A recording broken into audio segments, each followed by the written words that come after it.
Bugungi derbi oldidan sizlar bilan Toshkentni Lokomotiv bilan Bunyodkorda o'ynagan o'zbekistonlik futbolchilardan ramziy terma jamoa tuzib chiqamiz. Ketdi.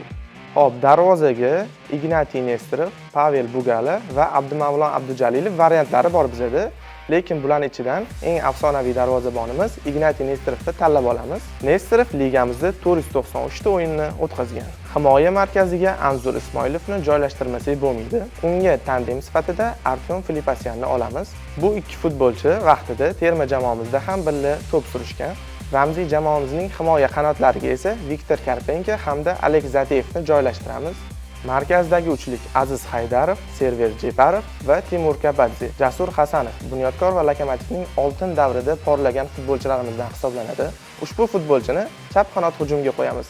O'ng qanotga ham yaxshi nomzodimiz bor. Vaqtida o'zbek Ronaldosi deb porlagan Sardor Rashidovni o'ng qanotga qo'yamiz.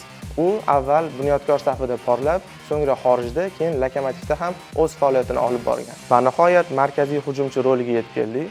Bu pozitsiyaga Superligamizda 297 ta o'yinda 121 ta gol kiritgan Bunyodkor va Lokomotivning eng yaxshi to'purarlaridan biri Temurxo'ja Abduxoliqovni qo'ymasak bo'lmas edi.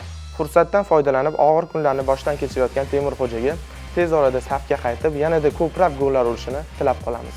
Ha, aytgancha, bu tarkibga ikkita jamoada ishlagan kimni murabbiy qilamiz? Vadim Abramov yoki Aleksandr Krestiniy?